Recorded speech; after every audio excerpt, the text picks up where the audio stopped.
Rapport family. We are back with another great edition of Building Rapport. Today we have a special guest, athletic director at Auburn University, John Cohen, joins us to talk about the state of Auburn athletics. John, thanks for joining us. Thank you, Mike. John, I want to get this interview kicked off talking a little bit about why you made the jump from Mississippi State to Auburn. Now, in terms of title, it was a lateral move, but was this a job that you were eyeing? Did you have personal reasons for making the jump? Tell us a little bit about that transition. Well, first of all, Mike, just privileged to have worked at Mississippi State. It's my alma mater. I played baseball there as a kid. As I was allowed to grow up and got a great education there. Just super people, will always be part of my soul. But this opportunity at Auburn was special to me. I'm a native of the state of Alabama. So I grew up clearly understanding the Alabama-Auburn rivalry. I grew up understanding what a special place Auburn is. And what's always really gotten to me is this spirit of Auburn, the spirit of the people who represent Auburn, the fan base, our alumni, the great folks who work here, the administration, and of course, Dr. Roberts. The spirit of Auburn is something that's really hard to explain to folks until you get in the middle of it. And I've only been here 3 months, but certainly, it's like air molecules, right? You know that they're there, but you can't necessarily see them. You can feel how special this place is. Wait, so you grew up in Alabama, but you decided to go to college at Mississippi State? I did. And, part of that was, the great Ron Polk, who was at Mississippi State at the time in baseball, and part of the tradition when I was in high school, Mississippi State had these two guys named Will Clark and Rafael Palmeiro. They were two of the greatest who ever did it. In fact, when I was at Mississippi State, we were fortunate enough we built statues outside of the baseball stadium honoring those two guys. It was just a glorious time in Mississippi State history. And again, just privileged to have been part of that. Mr. Cohen, so being an athlete from the state of Alabama, going to Mississippi, what are the things that you all are concentrated on, whether it is from the standpoint of getting staff, facilities, whatever, to keep those top tier athletes in state, and not just in state, but choosing Auburn as their place to be their collegiate future? Great question, Ike. One of the things that's really interesting about what you're asking is I just saw this report that we just had our 48,000th applicant to Auburn University. Oh, wow. So listen, we're here to talk about athletics, I know, but when you talk about this university, it's a pretty high level place in terms of the amount of people who want to be here.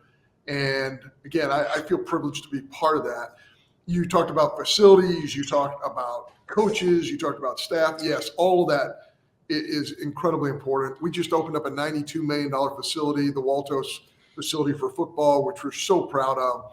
But we have some other goals and that we want to achieve as well, not only around football, but we're about to start a baseball project that's going to happen here at the end of the season. It's something that's really been needed. We just built a beautiful indoor facility for our softball programs. We're upgrading locker room facilities for gymnastics, for softball. We're doing a lot, and we're going to keep doing a lot because facilities matter. We're in a new landscape now with name, image, and likeness, and funds are being distributed not only to our Tigers Unlimited for facility engagement, but also there's a collective out there that's raising money for our student athletes as well. So there's only a finite amount of funding that's out there available, but we want the best of all worlds. We want our kids to have every competitive advantage possible. And that part of that is facilities, and part of that are opportunities, hopefully in the name, image, and likeness space.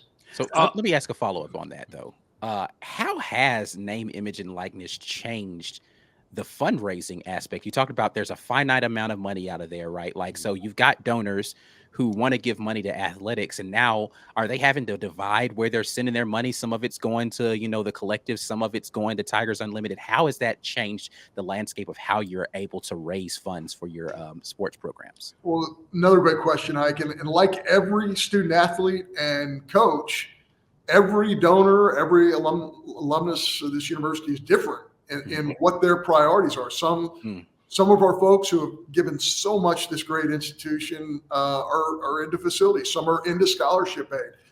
Some of our donors want to be part of the collective, which is doing great things for our student athletes. So again, we're in a new world, and the only thing that we wish we had more of is clarity, more rules, more to clearly understand what the future is going to look like, because right now there's a form of free agency happening in terms of name, image, and likeness around the country, and all that with the confluence of name, image, and likeness. And of course, it's been overstated to death, but the transfer portal, and it's caused something that none of us are very familiar with, and we're getting familiar with it. Right. But it's changing the landscape, and eventually you're going to have to ask yourself, how is this going to change the fan? How is the person who we're privileged to have in our stands going to view constant transfers and things of that nature, and how collectives work? It's one of those things we got to buckle up, because the future is here. And right. What we know, and I've heard this over and over again, and I think it's a great quote. This is not a John Cohen quote. We know is it's never going to be like it was. Right. But it doesn't have to be the way it is right now either. For sure. Right. So I love that quote, because I think it really captures where we're at in college athletics right now. So kind of sticking with name, image, and likeness, do you feel like you're getting more clarity around the rules about what's allowed and what's not allowed in terms of working with these collectives directly or indirectly? It just feels like there was a lot of confusion, and schools were money just started flying everywhere when this thing dropped. Yeah, Mike, it's certainly more clear now than it was in November. I really wish we could have gotten some of this information earlier. I think it would have cleared up some of the confusion that we have. Again, the only thing we really know is the way it is now is not the way it's going to look 2 years from now. Right. And, kind of an interesting conversation when I was at Mississippi State, one of our student athletes, and 18 to 22-year-olds are terrific because they ask questions, and their mind is still developing in a lot of different ways. I think that's the first time I've ever heard the phrase 18 to 22-year-olds are terrific, but continue. But the 18 to 22-year-olds don't change, guys. What changes are the adults who are around them. That's a very good point. So I'm not somebody who blames the 18 to 22-year-olds for what's going on right now. They didn't create these rules. Adults did. But when I was at Mississippi State, I had a student athlete ask me specifically about transfers, and are you pro, allowing a young man or woman to transfer wherever they want to go, whether it's inside the SEC or outside the SEC at any time they want. This kid said, Mr. Cohen, would you ever want to create a block to their opportunities? And my answer to that is no. I think everyone should have great opportunities to do what makes sense for them and for their families. But guys, keep this one in mind, because I've said this several times. Every time somebody in the Southeastern Conference transfers to another school, the opportunity for a high school potential student athlete is lost. Let me give you a great example. If whatever school in the SEC signs, in the past they've signed 25, 26, 27 high school kids to play football at their institution, just using football as an example. If all of a sudden they're only signing 15, that's 10 to 12 kids who have lost an opportunity. Their dream to play in the SEC might be lost because we gave kids at schools the opportunity to transfer at that time. So it's a zero-sum game where opportunities are gained. There are other opportunities that are lost. And I think it's important for us to all realize that.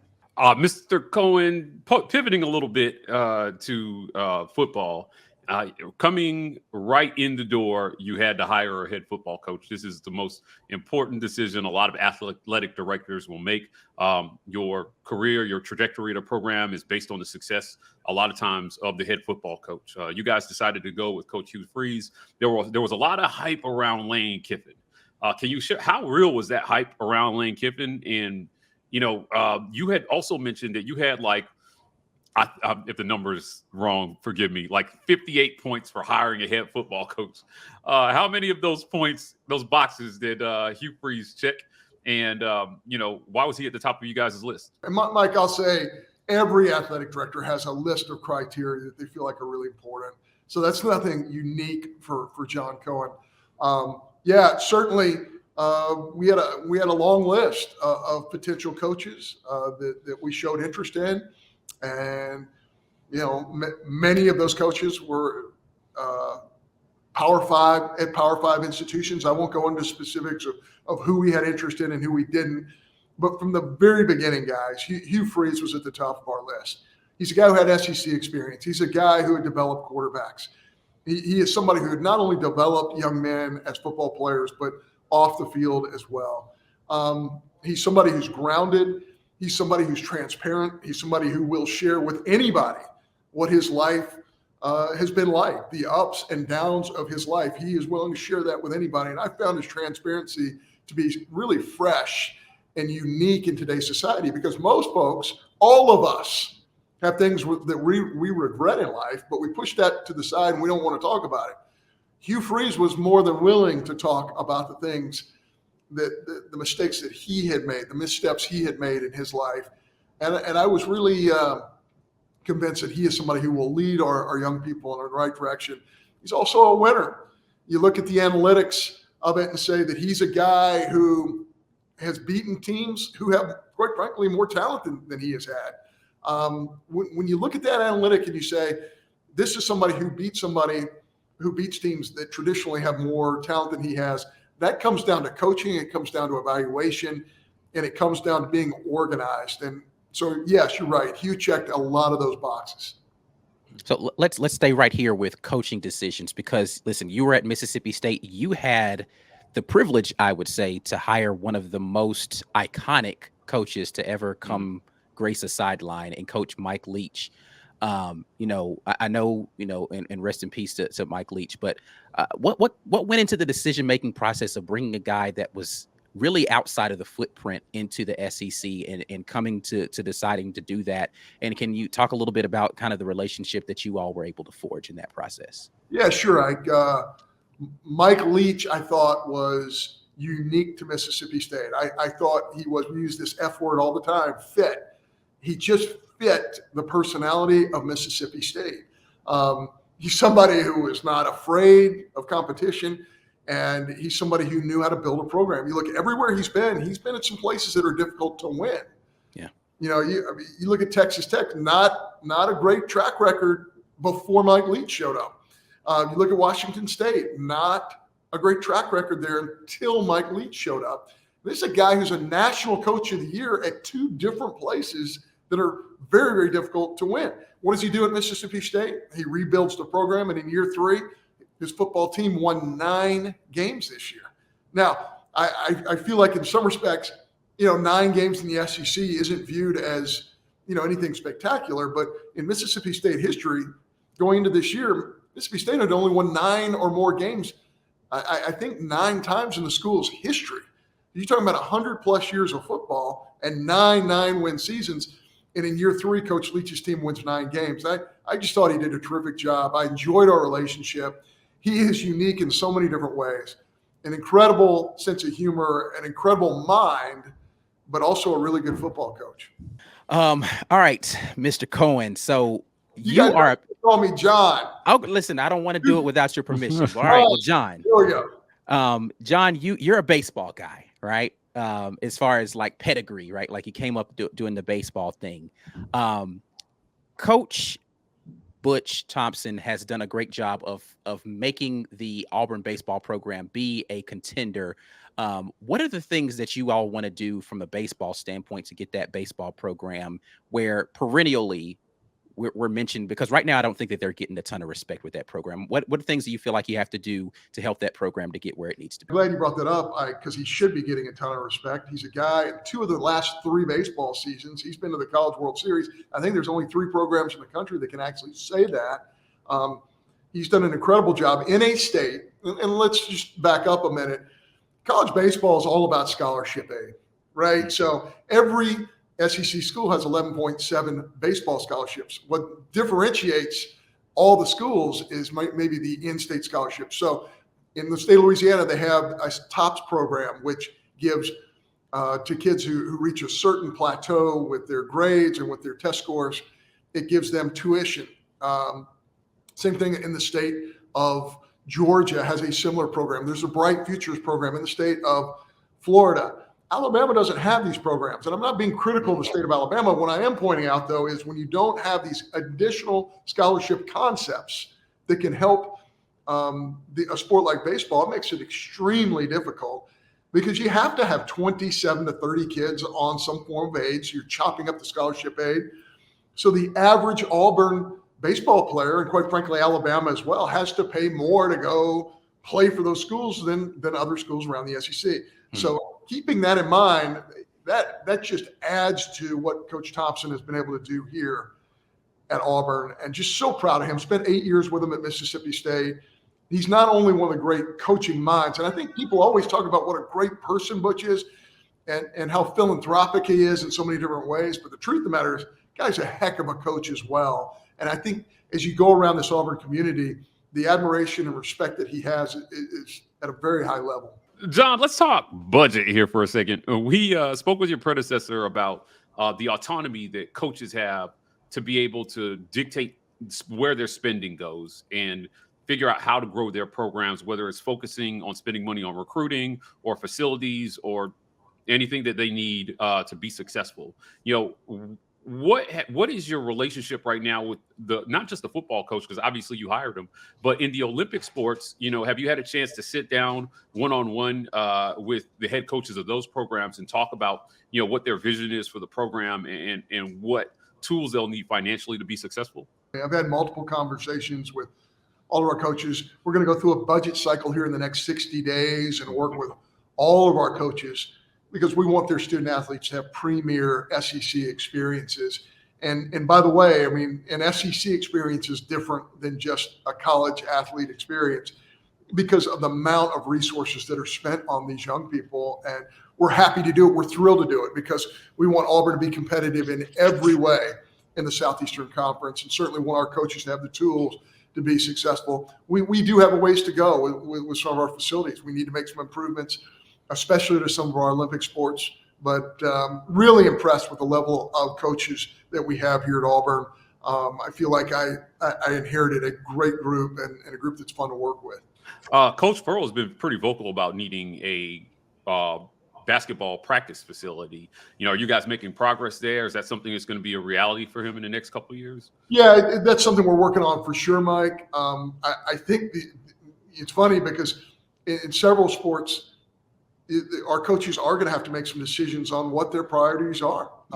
You know, let's be frank here, a lot of student athletes today in the recruiting process, and you can't entertain name, image, and likeness offers or inducements as part of the recruiting process. Right. But let's be real here. A lot of student athletes are basing their decision on the opportunities that they will have at that institution. So again, it's a zero-sum game here. I mean, we're sitting here saying what's important. You know, is a facility more important than the opportunity for the kids to have name, image, and likeness? Because really, it might be coming in some cases from the same source. So more than ever, I think our coaches have to make really difficult decisions about what their priorities are with their student athletes. With Oklahoma and Texas joining the conference, though, there's going to be a flood of money that comes in from new TV contracts. Do you guys have an idea of how that might change the way you look at spending? Well, in all honesty, believe it or not, it's really not going to change our financial outlook a lot, at least in the short term. In the long term, Mike, you're 100% right. There will be an incredible amount of value and resources that come with adding those two tradition-rich institutions to the Southeastern Conference, but not in the short term. And there's a variety of reasons for that. COVID being one of them. I think a lot of us have been working to get by the COVID expenses that we had, but certainly, yes. It's not always about the money, but the competition level that Oklahoma and Texas bring to the SEC, it just builds a better brand for this entire league. So, John, I want to ask a little bit. It's been well, you talked about it actually a little bit right there.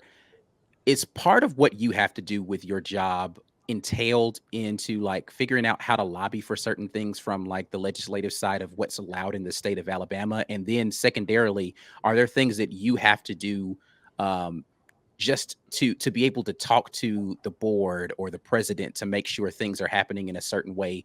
And one thing specifically that comes to mind is the types of degrees that are offered to be able to have certain types of athletes transfer into the university. Is that under your purview to try to lobby for? Parts of it, yes, certainly. I represent, almost 500 student athletes here at Auburn. I represent our coaches.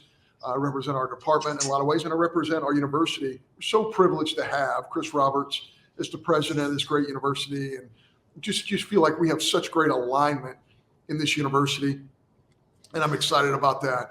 But for sure, it all comes from the top, from Dr. Roberts and our board, and we're always looking to improve. And am I getting in front of our board at times and saying, here's what I feel like is a priority for athletics. Here's something I feel like is important, of course. But it's a great conversation. I've been here for 3 months, so my institutional knowledge at Auburn isn't as high, isn't as good as several that I'm working with. So I have to lean on them in the short term and ask a ton of questions about what has been done. What is the history of Auburn athletics in terms of what has been allocated, what resources we have used to do different things. And certainly, so you're 100% right. In the name, image, and likeness space, there have been different laws for different states that affect different schools. That's an issue. And, that's something that we will have conversations about. Opportunities for different majors at Auburn, yes. I mean, that's something that will be discussed. Certainly, I don't make those rules. I'm not directly involved in that. But again, having represented our student athletes, when they tell me that something's a priority to them, yes, I will turn around and make that known to the Auburn community. But it's about communicating and working together to get the best outcome. And I feel like that's been at a high level since I've been here at Auburn. So let me ask a follow-up to that. How, you talked about you've really only been here for a short amount of time. So how crucial has a guy like McGlynn been to you, right? Like of just figuring out the landscape and making that transition for you. And he's now the assistant athletic director for you. I know he was doing some compliance stuff before, but how crucial has he been to your transition? Well, in the success of an athletic department, it's like the success of any other organization. You have some really unsung heroes. So 5 years from now, 10 years from now, you might have to remind somebody what Cadillac did for our football program, because they might not remember it. But it's important. Just like I'm going to talk about Rich McGlynn, as you just mentioned, folks might not realize who Rich is or what he has done for the last 17 years at Auburn University, but it's been a great deal, especially on the compliance side. We live in a world where it's very, very difficult if you're working really hard and trying to be the best recruiter you can be and do the right things for your programs. It's very, very difficult to make sure that you're doing the right things all the time.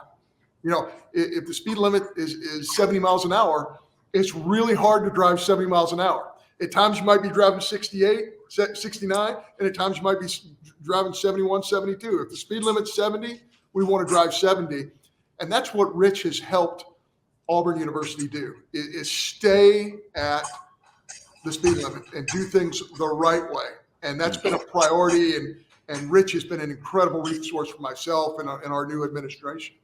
John, as a student, after class, I would walk into the athletic department, down the stairs, take a left into the video department, grab my camera, and go film practice. I would walk up some suspect stairs to the top of my tower, and I would film practice. Now you guys have a $90 million facility that is incredible. Coming from Mississippi State, my question is twofold. How did these new facilities stack up versus what you saw at Mississippi State? And is Auburn better? Are we just better than Mississippi State? Certain schools have certain priorities, right? I would venture to say that this football facility here, the Waltos Football Performance Center, it's the best I've ever seen. I haven't seen them all, guys, but of the ones I've seen, this is the best I've ever seen. But, I go out to our equestrian facilities. They look beautiful to me, but I'm not as familiar with what equestrian centers look like around the country. So I'm not as educated. Our pool, our aquatic center is very, very nice.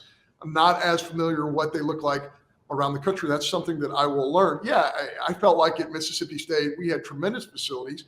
But you look at Davis Wade Stadium. Davis Wade Stadium doesn't need 87,000 seats. It really doesn't.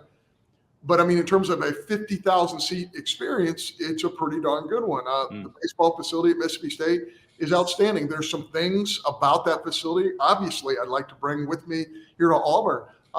Different programs do things differently, and they all do them well. But I will tell you this. The facilities we do have here, I think, are at a high level. Can we make them better? Absolutely.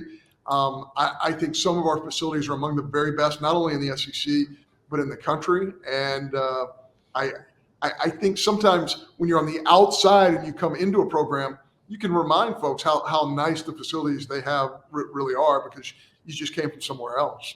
Let me just make a note here. So Auburn is better. Got it. Are you going to miss the cowbell? Because I hate the cowbell. Are you going to miss the cowbell?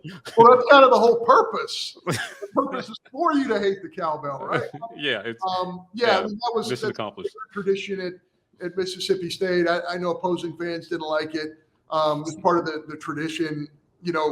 It's amazing when we gave gifts at Mississippi State, it was usually the cowbell. We start, as I do visits now, one of the things that we bring as a gift is the creed, which I think is something that's just incredible. What an incredible tradition and history that we have here with the creed at Auburn. Again, that's what makes the SEC so special. Everyone has their own traditions. And of course, Auburn's traditions here are amazing. When you see that eagle in flight before a football game, when you see Toomer's Corner, when you see that's the spirit of the Auburn fan, and you see 87,000 strong, or you see the jungle, and you see the creed, all of these traditions make Auburn a really special place. The eagle, I got to say, I just tell everybody, if you've never seen a school let a freaking eagle loose from the top of the stadium and fly around perfectly in a circle and land at midfield, is an unbelievable part of the game day experience. In my opinion, I don't think there's anything like it. It's breathtaking. Guys, I want to go back to my first game here. My wife Nell and I are on the sidelines, and I honestly thought, and I've said this many times, I honestly thought I was at a game in which the winner of that game was going to play for an SEC title. And the way I remember it is 2 3-win football teams. It was Auburn and Texas A&M. That convinced me that the spirit of Auburn is special. I'm not sure there are many other facilities, many other fan bases in the entire country that could create that type of atmosphere when they weren't having the kind of success they had. I know that Cadillac was a big part of that. But another big part of that is our fan base. And I salute them and love the fact that they can create, again, one of maybe the best atmosphere in college athletics. So, John, you talked a little bit about this earlier, but I just want to kind of go to the thought process around expansion, right? So that's coming. It is coming sooner than we thought, right? Most recently announced that it's going to be happening a year earlier. What are the unique challenges that are going to be faced for you as an athletic director? Because a lot of people think about football when they think about expansion, but expansion is going to impact the entirety of your collegiate athletic thing. So what are the things that you feel like are unique challenges that you're going to have to overcome when we get into this new SEC? Well, you're going to have a new schedule, right? You're going to have a new scheduling format for almost every one of your sports. And that's difficult. Change is always a difficult thing because it involves travel. It involves your student athletes, your staffs. So we have to reschedule everything. In football, it's been widely stated, do we stay with an 8-game format? Do we move to a 9-game SEC format? If you change to the 9-game format, then some changes have to be made really quickly because, almost all the schools in the SEC have contracts with 4 different non-conference teams that they're playing against. So a lot has to be done in a pretty short amount of time, with the news that we just got a few weeks ago. So I think the scheduling is the biggest component to that. But I also think this. I think our kids are thrilled about the opportunity to play against Oklahoma and Texas and all of our sports. And I think one of the unique things about our league moving forward is that we're going to have the opportunity to play everybody in a shorter time frame. So right now, I'll just use Kentucky as an example. Right now, in the old football format, I'll use as an example, Kentucky would show up here at Jordan-Hare once every 12 years. I mean, I want you to think about that. You know, South Carolina shows up at Jordan-Hare once every 12 years. Florida shows up here once every 12 years. It's almost as though you're not even in the same conference with a school in which is only visiting your camp. I think all that's going to change with new schedules for all of our sports. And I think adding 2 more schools to this great conference and the ability to play everybody in a shorter time span, I think that makes for a better student-athlete experience and, quite frankly, a better fan experience as well. Inside the SEC, we say a lot. It just means more. Outside the SEC, I can tell you they hate that saying. They hate it with a passion. So in talking about the 9-game conference schedule, that's been one of the big knocks I think that other conferences have had about SEC scheduling. You guys play cupcakes in November and 8 conference games when, you know, the Big 12 is playing a round robin schedule. The Big 10 is scheduling 9 conference games and a Power 5 opponent. You know, what is your general feeling about whether a 9th conference game is needed? Because the SEC has had a lot of success, you know, on the national stage and in the playoff in the current format. Do you think a change will help or hurt, you know, your chances of making the playoff and ultimately winning it all? Mike, I think you're right on there. I think there's a lot of positives to both of those things. If you play an 8-game schedule, you're saying, well, it certainly isn't broken. Nothing about the SEC is broken. I mean, when teams are winning national championships and playing for national championships year after year after year, it's hard to make the argument that our scheduling has a problem. I do understand that the 9th game gives our fans more opportunities to watch more SEC games. And I completely get that. I also understand, too, that it helps television. Their inventory is greatly helped by the fact that there's more inventory if you play a 9th SEC game. And obviously the revenue that can be created from that. So I totally get it. I think there are pluses to both. I feel very strongly that our conference has the best leadership in the country under Greg Sankey. And I know that he will do it the right way. I know that there will not be a stone unturned, and that all of us together will make the right decision for the Southeastern Conference. John, to wrap up, you've been in Auburn for 3 months. I just want to ask you, what is your favorite restaurant in Auburn right now, and why is it Guthrie's? Guthrie's is a good one. Wow. Somebody's going to get a screaming endorsement right now. So I know. choose wisely. Cafe 123 in Opelika is a place that I really love. I love Hamilton's in downtown. I'm living downtown in Auburn right now. There's just so many good places. Acre is a great restaurant in downtown. I mean, there's just so many of them, and I'm going to leave several out, so I'm going to go ahead and apologize to everybody that I didn't mention. But there's some really good places here in Auburn and Opelika. You got anything else? Yeah, just Iron Bowl or Egg Bowl, which is a better rivalry? I think they're both terrific.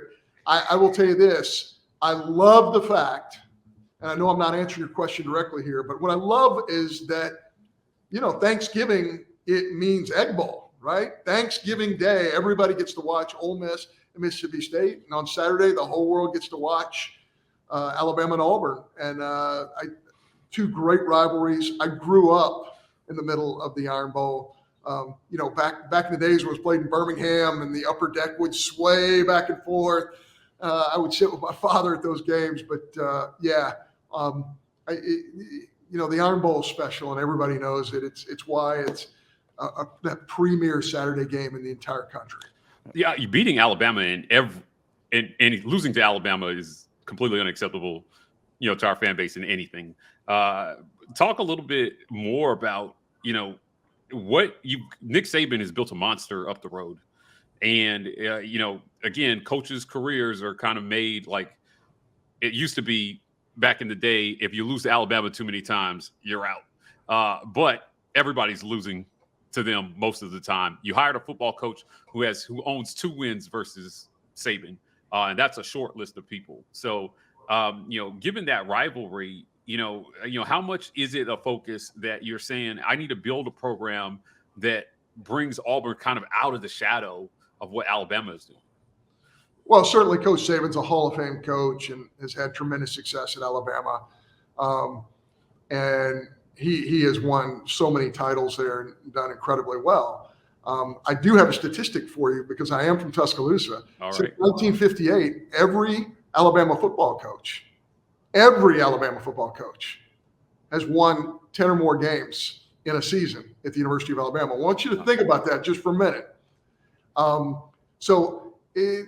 Even though Coach Saban has taken it to a new level and a high level, Alabama's been good in football for a long time. Auburn's been very good in football for a long time. I am looking forward to Iron Bowls to come with Coach Hugh Freeze because I think he can do a great job with our football program. Really, and this is where I'm going to get into coach speak with my being a former coach, but really the Iron Bowl is something that's just out there. What matters is our preparation today. Mm-hmm. And that's why I believe in Coach Freeze, because it's a step-by-step, day-by-day process. And I believe that he's going to get us in a great, great position to be among the elite in college football. Well, John, I appreciate you joining us today to talk a little bit about the state of Auburn sports, particularly the Olympic sports. I think that there's a lot that needs to be drawn in terms of attention to what they're doing on the Olympic side: gymnastics, basketball, baseball, equestrian, just some great things going on. So we're looking forward to seeing you continue the successes in those programs. Thank you so much, Mike. Appreciate you too, Ike. Guys, that's it for another great edition of Building Rapport with Auburn Athletic Director John Cohen. If you want more content like this, please hit like and subscribe. We are the War Rapport on every social media platform, TW Rapport on TikTok. Fellas, we're signing off, and as always, War Eagle. War Eagle. War Eagle.